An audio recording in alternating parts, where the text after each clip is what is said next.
This is the second episode in a two-part series. Please listen to part 1 before continuing with this episode. It discusses crime scenes, homicide, and violence. Listener discretion is advised.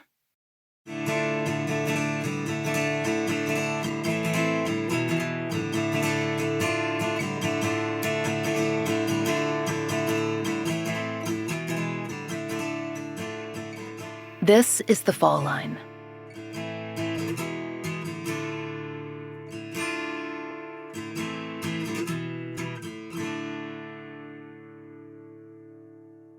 Last episode, we began the story of Grace Chen, mother, teacher, and well-loved friend who was murdered in 2014 at the Austin Mall where her business, Grace Language and Cultural Institute, had opened just a year before. She was killed in the early afternoon on February 19th. Her body was discovered in a private area of the strip mall, accessible only to tenants, and on a busy weekday. The other business owners, and the city of Austin, were in shock. According to the Austin American-Statesman, there was no clear motive apparent in Grace's murder. Local leaders in the Asian American community wondered if a hate crime was possible. Less than a month earlier, a Chinese American family, the Suns, had been murdered in their Houston area home. Their case was still open in February of 2014, with no motives or leads announced. Within a week of Grace's death, there would be a meeting between Austin PD and community leaders and concerned citizens to discuss the case and the possibility of a hate crime. But first, there would be a vigil for Grace, and later, a memorial service. Her 21-year-old son, Jacky, rushed home from California, where he'd been attending college. Grace, a native of China, moved to the Austin area in 2009 with Jacky, who was then in high school, and with her second husband, Robert. She and Jacky had immigrated to the U.S. in 2007 to join Robert in New York State. According to what Jacky had told us, he and his mother had struggled in New York, but Grace had found a community in Austin and had become a fixture in it. She participated in Chinese dance performances and celebrations, sat on a number of boards, and connected with community leaders like Wong Mok. Amy, who's director of Austin's Asian American Cultural Center and the president of the Asian American Community Partnership in the city, only met Grace once in life to discuss the opening of Grace's language school. But since Grace's murder in 2014, Amy has spoken to numerous news outlets, year after year, about the case.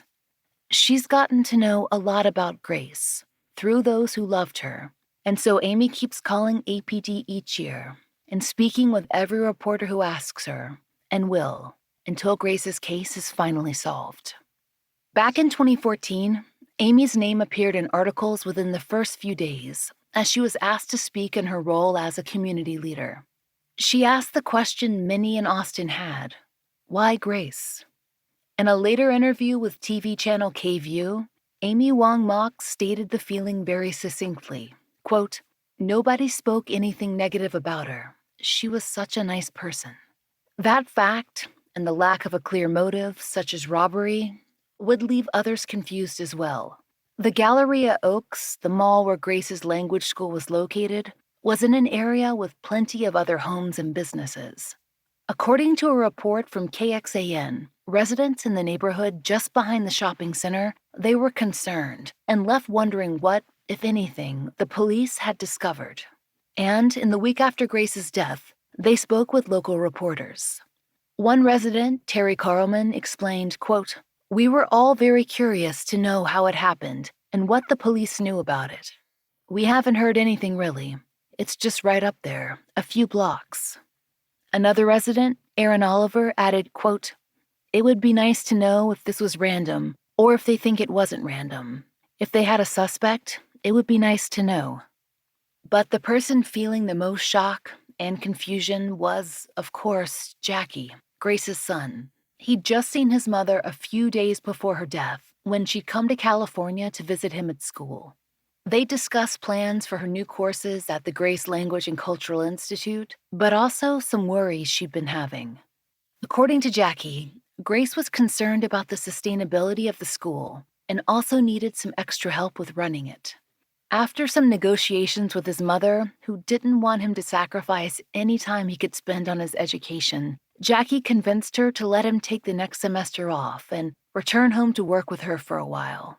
That was one problem solved, but there was something else that she brought up during the trip. As far as Jacky knows, he's the only person that she ever discussed this with, so we can't verify the information beyond his recollection. As we told you last episode, Jacky claims that, on that final visit to California, Grace asked him a question. She asked me how would I feel if she wanted to divorce my stepdad. I think that was the exact question that she asked me, like, how would I feel? And then my answer was, as long as it's what's best for her. If she decides the thing doesn't work out between the two of them, I will feel totally fine. Don't worry about me. Make your decision, and then if this is what you want, then go for it. Don't worry about what I think, because I'll be okay, because I'm not a kid anymore. How far Grace would have pursued that idea, or her precise reasons for seeking a divorce, if that is indeed what she ultimately planned to do, we don't know. She died soon after her return to Austin, before she could really discuss her plans with Jacky again. If she had taken any legal steps, that information has not been publicly disclosed, and we couldn't locate anything in the court databases. Jacky isn't aware of her retaining a lawyer or moving forward with any kind of specific action, just that she was considering a divorce. Her visit was still fresh in Jacky's mind when he received that earth-shattering phone call that something had happened to Grace at Galleria Oaks, and he had trouble processing that information. After all, he'd just seen her, and she'd been the same mother he'd always known, kind, energetic, full of excitement about her school. When he got the phone call telling him that his mother had died, he was shocked. Of course he was shocked, but he had trouble even comprehending at first that she could have died by violence. I got a phone call from my ex-girlfriend, my girlfriend from high school. She was helping out at my mom's school as a part-time assistant. So I was in class in San Francisco, and then in the middle of the break, I got a phone call from her, and I think she told me something happened to my mom. I think that's her exact word. Something happened to your mom. The first thing I can think of is maybe she was in a car accident, right? She was in the hospital. That was the first thing that came to my mind. When I received the phone call, I didn't expect a murder case, right? I thought maybe an car accident, that she was deeply injured and then she was in the hospital. That was the first thing. And then after that, there wasn't much going on, because I just couldn't believe that's true, because she just left from San Fran a few days ago. And then just like 2 days after, I got a phone call that she's gone. What I remember was I was just crying on a cab on my way to the San Francisco airport. And then the driver was trying to calm me down, and I asked him to tell me that my mom will be okay. And then he did so. Once I arrived at the airport, I just went straight to the counter and then get the ticket back to home. Do you remember who picked you up from the airport? No, I just took a cab to the Austin Police Department. No one picked me up. When you went to the police station, were you by yourself or did anyone meet you? My stepdad and my ex-girlfriend were there. Is that when you found out the details, the specifics? I think, yeah, they not as specific as later, but I did find out what kind of happened to her at the police department. We talked to Detective Scanlon. That was the detective who was responsible for the case. And then he later retired. But he was the one that explained to me what happened. Do you remember first contacting your family, your biological father, or your mom's parents? Yeah, I think that's like the most difficult part of this. I wouldn't let my stepdad to call them. I think a part of me just didn't trust him to deliver the message. I insist that I call them myself. Yeah, it was pretty tough. So I basically called my aunt first. My uncle picked up the phone call. Well, basically, I told him what happened. It was hard, but I found a way to let him know what happened to mom, and then I let him kind of figure out how to let my aunt know. It was just difficult. I remember I was just had my knee on the ground and just crying outside the house. I didn't want to do it in front of my stepdad. I feel like I wanted to have like a personal space to make the phone call. It was pretty tough. And then after I told my aunt and my uncle, and then I called my dad, I think when I called him, he already received the phone call from my aunt. She already told my dad, and then he kind of had that coming before I called him. And then we didn't tell my grandparents on that day. We wanted to have family next to my grandparents when they found out what happened. In China, Jacky's aunt and father traveled cross-country to see his grandparents and tell them the news in person. Because of their age, the shock was a real concern.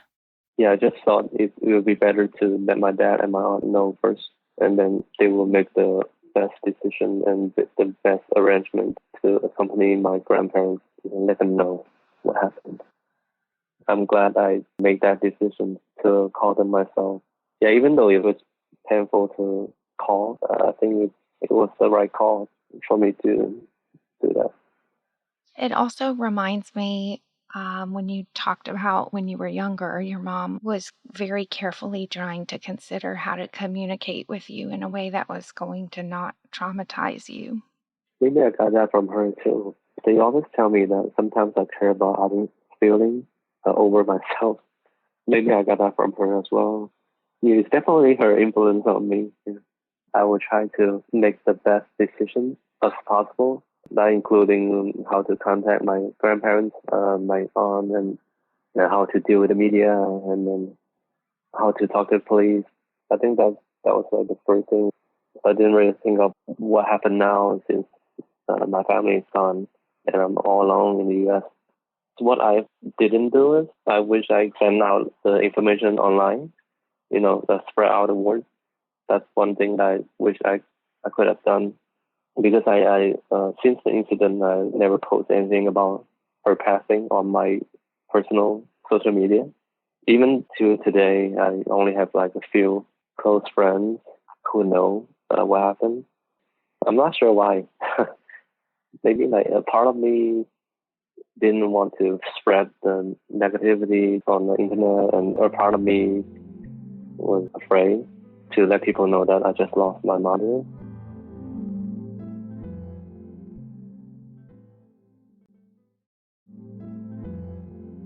As Jacky informed his relatives and began answering APD's questions, local leader Amy Wong Mok, who you've heard from throughout these episodes, had sprung into action. Though she'd only met Grace in person once, Amy knew her well through reputation and was concerned for Jacky and for the larger community. There had been no word as to a possible motive for Grace's murder, and with the shooting of the Sun family in the Houston suburb, many were worried about the possibility of a series of racially motivated crimes.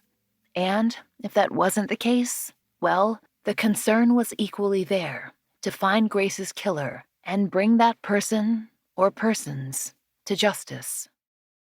Northwest Austin is supposed to be a pretty safe environment, and so we were shocked.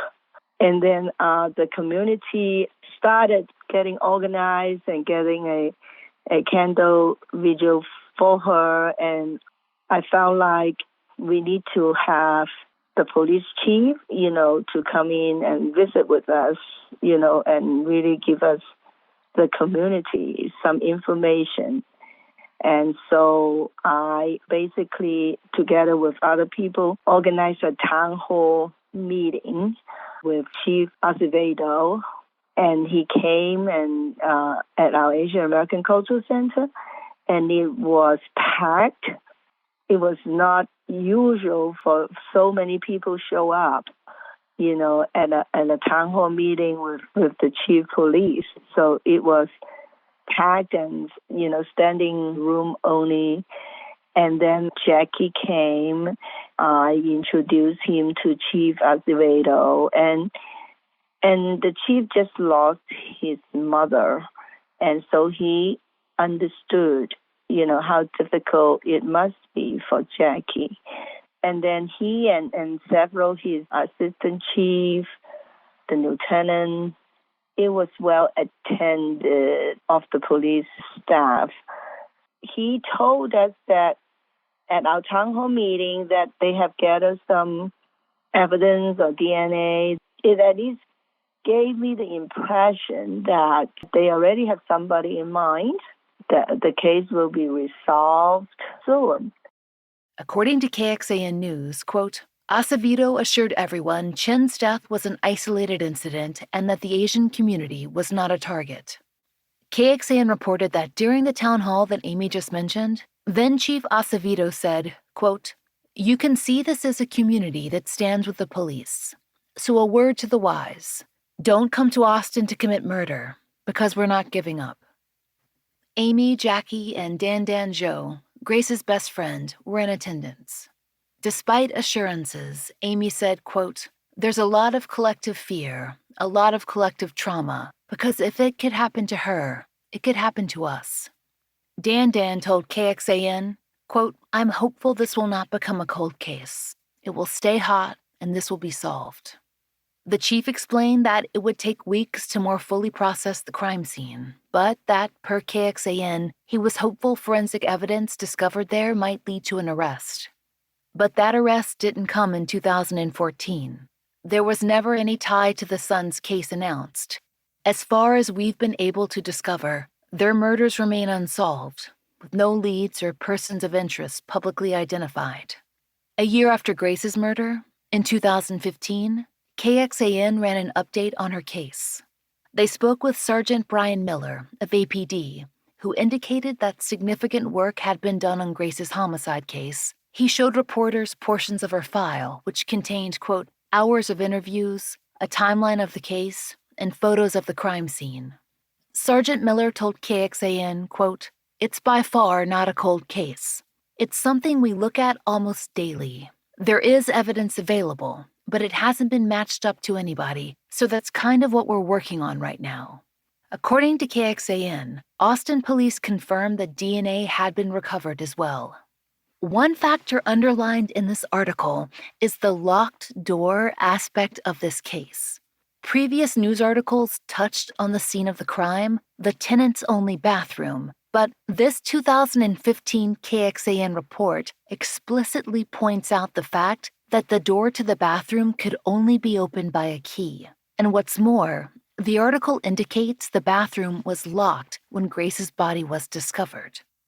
We haven't seen any information regarding whether Grace's key was found at the scene of the crime. However, more news regarding Grace's life, though not her death necessarily, was released by Austin media in the years following her murder. According to an Austin American-Statesman article, Robert, Grace's husband, was faced with legal trouble unrelated to her death. Quote, about a year after Chen died, Loy was arrested in connection with a high-dollar art theft. He was sentenced to a 2-month stint in federal prison for interstate sale of stolen property. Apparently, this case dated back to the family's time in New York. Per the Statesman, Robert was employed for 8 years with an art company in New York State, and upon his move to Texas, he, quote, left the job with about $100,000 in paintings, some of which he sold on eBay through Grace Fine Art in Austin, end quote. And we want to stress here, there are no news sources that implicate Grace Chen or indicate that she had any knowledge that this artwork was stolen, something that Jacky also reiterated for us. The Statesman reported that Robert began his sentence for this crime on July 6, 2016, and was released on September 2, 2016. He was ordered to, quote, serve 3 years on supervised release and pay $84,132.25 in restitution. The Statesman adds one more detail that we were not aware of until we began research for this case. Quote, public records show that he petitioned a judge to travel to China to get married shortly after his release, but that the request was denied. In 2017, When the Austin Statesman reported those facts, Grace's homicide case was under the direction of Detective Jay Swan. He gave news channel KVUE an update on the case, and he was very direct as to his focus. Per KVUE, Detective Swan said, quote, "I've done a lot of work in the last 3 months, specifically on this case, and I believe it's a good case that we can bring to a resolution." KVUE then reported that Swan, quote, "said police are looking at Grace Chen's husband and Jacky's stepfather." In that same interview, Detective Swan added that, quote, "he's a person of interest in this investigation, and he has not been cleared." During our research, we didn't find any more news articles that mentioned why exactly Detective Swan considered Grace's husband to be a person of interest. Grace's friends and family hope to hear more news on the case. But despite the 2017 update regarding hopeful leads, which was reported on by both KVUE and the Austin American-Statesman, anniversaries continued to come and go, marking the case as open and unresolved. Detective Jay Swan has since retired, and in future updates, specifically in 2020, Austin police declined to name a person of interest. Now, in 2021, Detective David Ruzick is in charge of Grace's case. As a detective in the cold case unit, he works both cold cases and missing persons investigations. We had a chance to speak with him about Grace's case and his approach to cold case work. When were you assigned to Grace's case? I was assigned as the lead, I'd say approximately 1.5 to 2 years ago. And when you take on a new cold case, what's your approach? So typically, I'll thoroughly review the offense report. I'll look at statements. I'll take a look at the full inventory of all the evidence that we have stored. I'll look at any other that like ancillary documents. I oftentimes will try to summarize like the important aspects of the documents. There's normally pretty vast amount of information, so I'll try to summarize it to make it more manageable. And I'll also, as far as doing re-interviews, it's really kind of case dependent. I'll typically look at the individual's, relationship to the case. I'll look at the number of times that they were previously interviewed, because typically cold cases will go through several iterations of lead investigators. For example, Grace's case, I'm the 4th lead investigator. So a lot of the interviews have been done, and they've been done on multiple occasions. And I'll take that into consideration and kind of decide on the potential that the individual may have more information. I'll say that's pretty much my normal process of getting started on a new cold case. We know that when you became lead investigator on Grace's case, you told local reporters that you had no specific person of interest. Does that have something to do with the way that you personally handle cold cases? Yeah, I'm aware in this case, specifically that prior investigators have commented about certain individuals being persons of interest in the case. I'd say, in my personal experience, it varies from investigator to investigator. It's kind of very circumstance dependent when it's appropriate to publicly name individuals as persons of interest. I'd say in my approach or my style and knowledge of the case, I don't believe it currently adds any value to Grace's investigation to name any specific individuals at this point. Essentially, if an individual had the means, motive, opportunity, then that's someone that's going to remain on my radar until facts or evidence essentially dictate otherwise. So I typically like to just keep a very broad view of the overall investigation. We know that Grace's death occurred in a relatively tight time frame on a weekday in the afternoon. And while the scene itself was in a private area, the larger setting was public, with potentially dozens of people in the vicinity where the crime occurred. We know that APD questioned many of the business owners from the Galleria, but are there shoppers who might have been there that could be helpful to APD? Yeah, so the initial, 911 call to police came in, roughly 3:30 in the afternoon. It was a Wednesday, February 19th, 2014. So, roughly over 7 years ago. The overall setting, like you mentioned, it's a large two-story business complex. Most of those businesses were more like specialty type businesses, such as just for example, optometrist or a chiropractor, or in Grace's case, she ran a Chinese language and art school. So there wasn't necessarily a constant flow of foot traffic throughout the complex as far as like customers. Investigators early on canvassed the business complex and surrounding area, very thoroughly. They spoke to the, nearby employees, business owners, but at that point, really no actionable information was garnered early on through those interviews. And to my knowledge, all the employees of the complex were identified and interviewed, but certainly if there are any individuals that were in the Gallery Oaks, complex shopping or business complex on that day that haven't spoken to police about information they may have that could be pertinent to the investigation, we'd certainly be interested in talking to anyone that was there or may have pertinent information.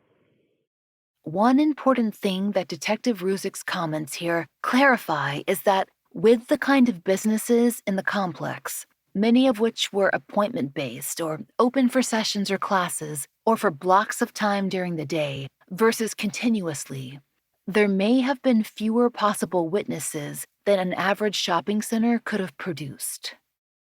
Now that you've been working on Grace's case for some time, are there any developments you can share? Have you developed any new leads or information that could potentially help resolve her case? Grace's case, unfortunate reality is that it's not a case where I'd anticipate an arrest is imminent. I'd previously mentioned I'm the fourth investigator on this case, so the currently available facts and evidence have been reviewed by multiple individuals or investigators. I'd say personally my primary approach to this case has been more to focus on forensics and try to take advantage of the latest advancements in that in forensics. So I've been working since I've been assigned the case, I've been working with our staff, DNA scientists and analysts to develop and try to implement a forensic testing strategy with this case. We went through a series of testing last year, and I've been, continually in contact with them, and we sat down a month or so ago, and we've come up with, additional items that we're going to want to take a look at, and we're already working with a private lab. The testing is somewhat time consuming, so we're getting that process for additional testing, continuing. It's a continuing process. What are the biggest difficulties you face when you're working cold cases? We often cover cases that are 20, 30, even 40 years old. But do more recent cold cases like Grace's face some of the same challenges as their much older counterparts? I currently have cases kind of, spread across the spectrum. My current oldest case is about 40 years old, and my newest is around 3 years old. I'd say, in my experience, there are some notable differences among cases as it relates to the age of the case. For example, with my older cases, I've run into issues. One of the more notable examples, run into issues where law enforcement representatives or even witnesses being of such advanced age that they're difficult to communicate with, or even in some cases they're deceased. And also, obviously, memories tend to fade over time. So the newer the case, typically, the more detailed the information is that they can recollect regarding a case. And also, there's always potential for physical evidence degradation to a certain extent. It's always sometimes a concern. Obviously, we take our mitigation efforts when it comes to storage and stuff like that. But just another aspect, as far as Grace's case being around, just over 7 years old, it kind of falls, in the middle of that spectrum. 7 years, memories are starting to kind of, fade some, and it's just where the point that we are, in the investigation. So that it's one of the reasons I'm personally kind of trying to rely, a lot on forensic evidence also. As a detective, how do you balance wanting to share information and keep a family informed with the need to hold information back in order to protect a case? And when I say protect a case, I mean information that may help identify a perpetrator. As law enforcement, it really is a balancing act, trying to uphold the integrity of a case, at the same time reinforcing the family's confidence that the investigation is continuing forward and it's progressing. Oftentimes, for example, one of the primary reasons for confidentiality is that making certain facts public can degrade the investigatory value of that information. Example being, if a potential suspect were developed and interviewed, or if a tipster comes forward, obviously that the information is going to be more valuable legally or more easily identifiable in the importance of that information if it's known only within the controlled law enforcement circles. Jacky has spent a lot of time thinking about the possible answers in his mother's case. The following interview clip includes some recollections that are his perspective and don't necessarily reflect what his stepfather Robert may or may not have been feeling at the time. As we mentioned, we were unable to reach him for comment. So on the day of my arrival, when I arrived to the police department, to be honest, I didn't have much feeling about or suspicion regarding the case, because I just got there and I just learned really basic description of what happened. So I didn't really know anything. I didn't feel anything besides sorrow. But as time progressed, I would say I would love to hear my stepdad's point of view. That would be something I would be very interested in, from Robert to be specific. The reason why is after mom's incident, even though I feel a lot of support from friends, the community members, from my mom's friends, I don't recall that much support from his end. I could be biased, but who knows. How I felt was he cared a lot about how we handle the funds, right? Maybe I have a deeper connection to my mom than him. One thing I remember is I try to spend as much I can for my mom's coffin, because we were approached by one of the ladies. She was responsible for the funeral. So there's like different kind of choices, right? You can get the wood one or paper one, I think. Different kind of choices of coffin. I was trying to get the best that I can get for her. We chose like a basket one because I felt that it's more natural and then it will be more comfortable for her to stay in. But my stepdad, he was pretty concerned about the budget. Like, I forgot how much it was, but for example, there's like a cheaper one that's $300, right? And then the basket one may cost $600 or wherever. It will be cost more. And I recall him suggesting that maybe we can go for the cheaper one, the more affordable one. That's one thing. To me, is I just didn't really accept it. I would pay for it like $10,000 if I had the money. And the other thing is, as time progressed, I still kept in touch with all the detectives and I still talk to them. And sometimes I got curious and asked them if Robert have ever contacted them for information about the case. The answer is negative, right? He never called them regarding the case. I just didn't understand, Even though they might have conflict, they might have argument, they were married for a few years. So in my opinion, as a human being, I would call and at least like once a year to know how things are going at least. But he didn't, giving my mom talk to me about divorcing. when she was in San Francisco, and their relationship is not the best. With everything together, to me, I would just need some answers from Robert, right? I would just like, what are you thinking? Why haven't you contacted the police after all these years? No, does he feel anything? Those are questions I would ask him.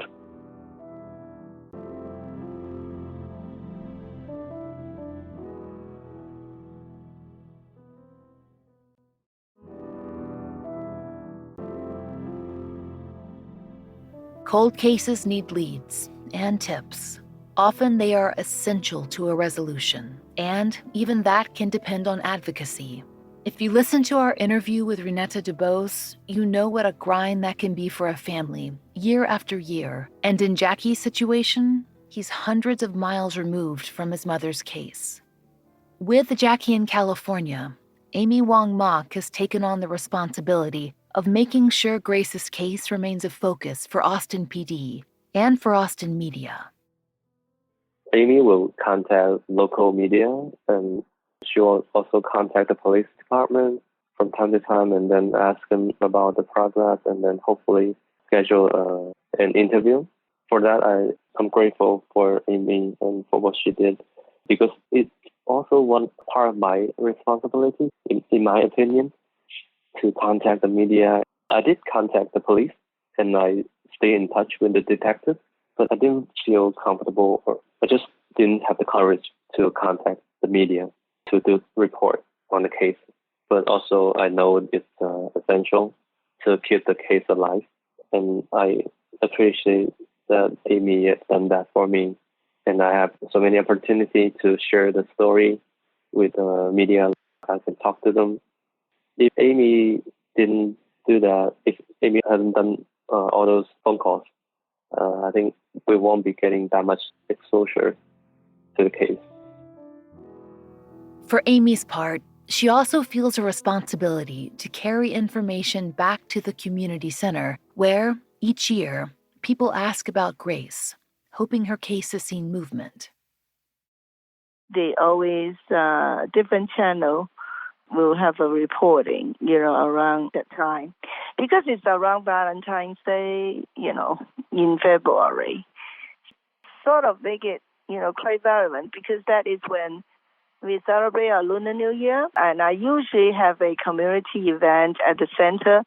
And the people who attended, the event will ask, every year, well, do you know anything about the murder case of Grace Chen, and where's the progress now?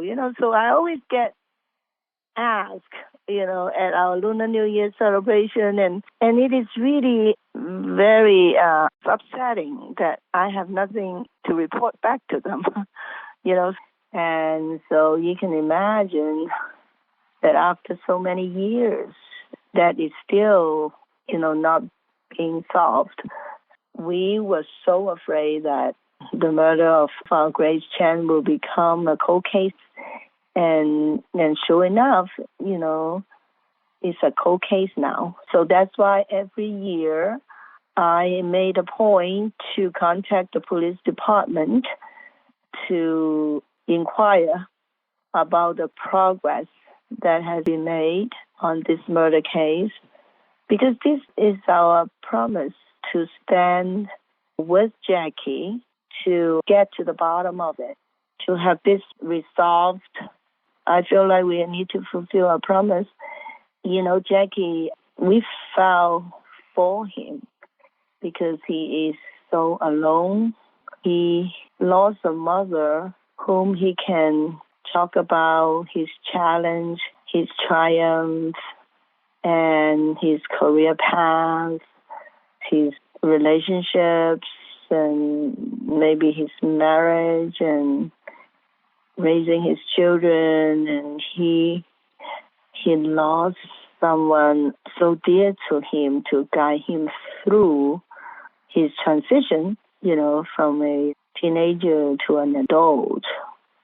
I think he was still in school when it happened, and he lost the only family member that he had in a new country, has to adjust to the language, to the culture, it is tough. It is tough to any immigrant, but especially tough when you lost your support, especially from your mother. And he's like our son now, the son of our community. And this is what we do.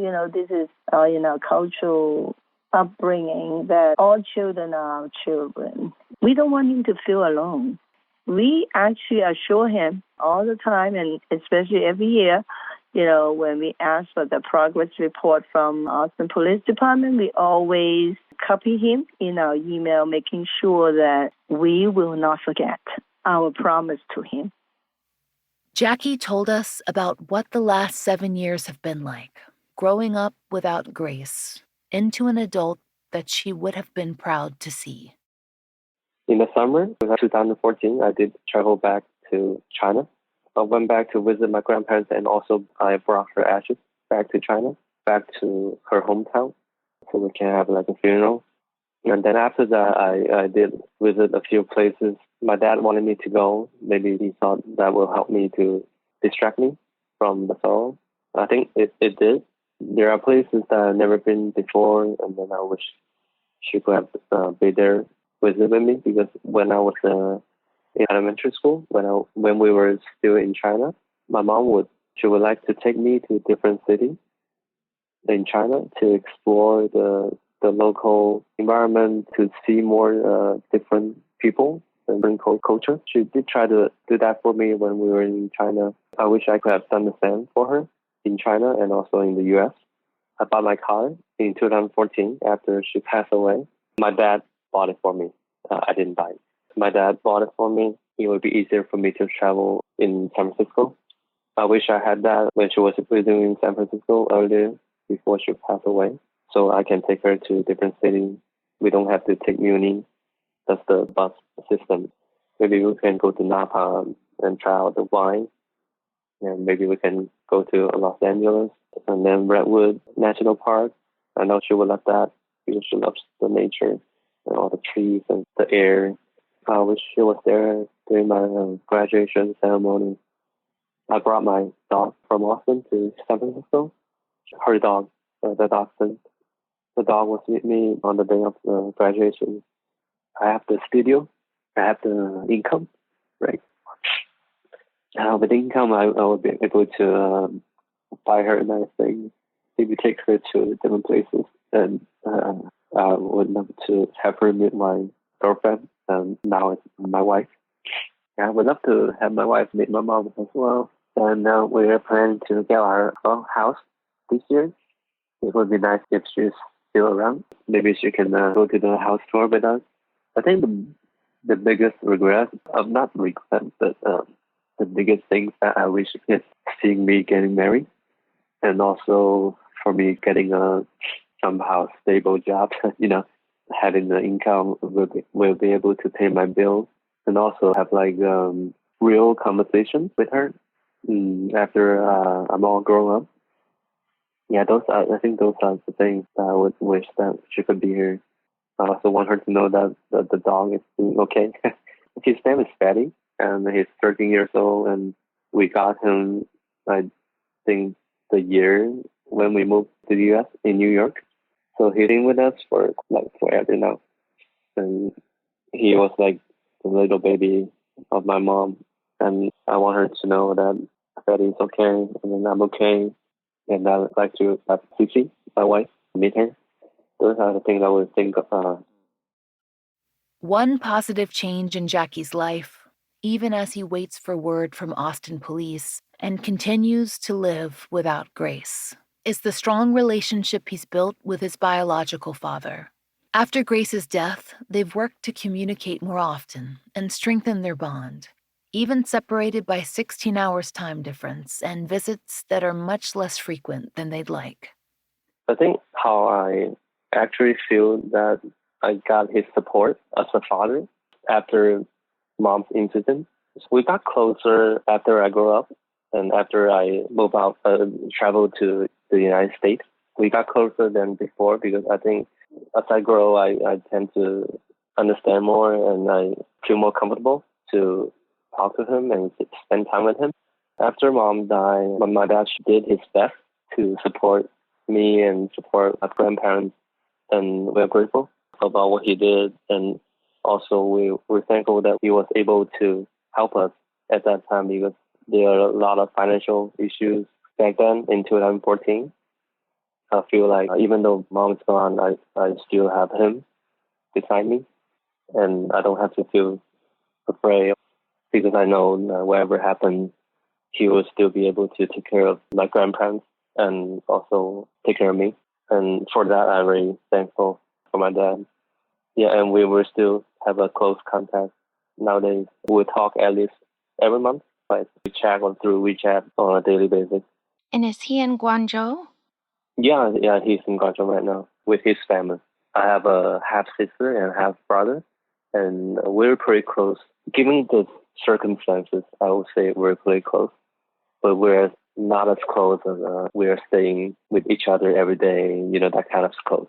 But yeah, we play with each other, and I talk to them. They're happy to see me when I return. And my dad's wife, she's very friendly as well. They're a nice family. If you have any information regarding the unsolved murder of Xiaojia Grace Chen, please contact the Austin Police Department's Cold Case Unit at 512-974-5250. You can also submit information to the unit's email address at apdcoldcasemissingpersons@austintexas.gov. There'll be a link in our show notes. Capital Area Crime Stoppers offers rewards of up to $1,000. Their number is 512-472-8477.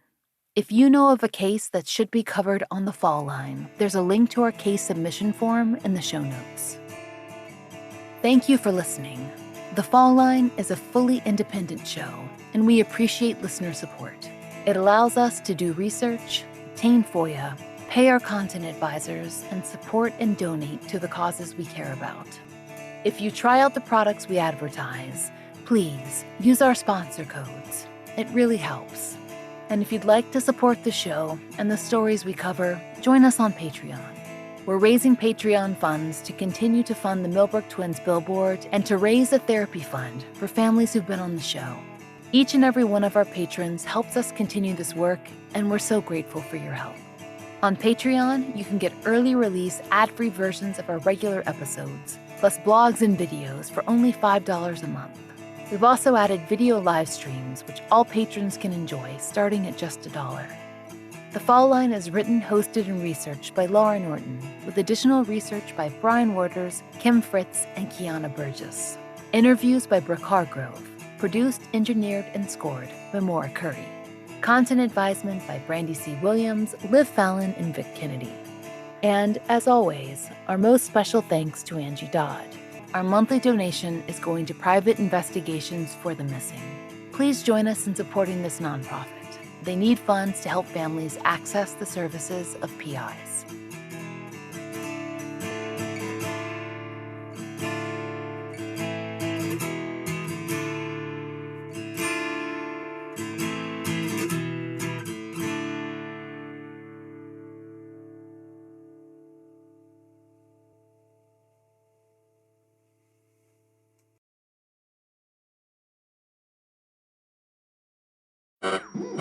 We interrupt this program to bring you an important Wayfair message. Wayfair's got style tips for every home. This is Styles McKenzie helping you make those rooms sing. Today's style tip. When it comes to making a statement, treat bold patterns like neutrals. Go wild, like an untamed animal print area rug under a rustic farmhouse table from Wayfair.com. Arr, fierce. This has been your Wayfair style tip to keep those interiors superior. Wayfair, every style, every home.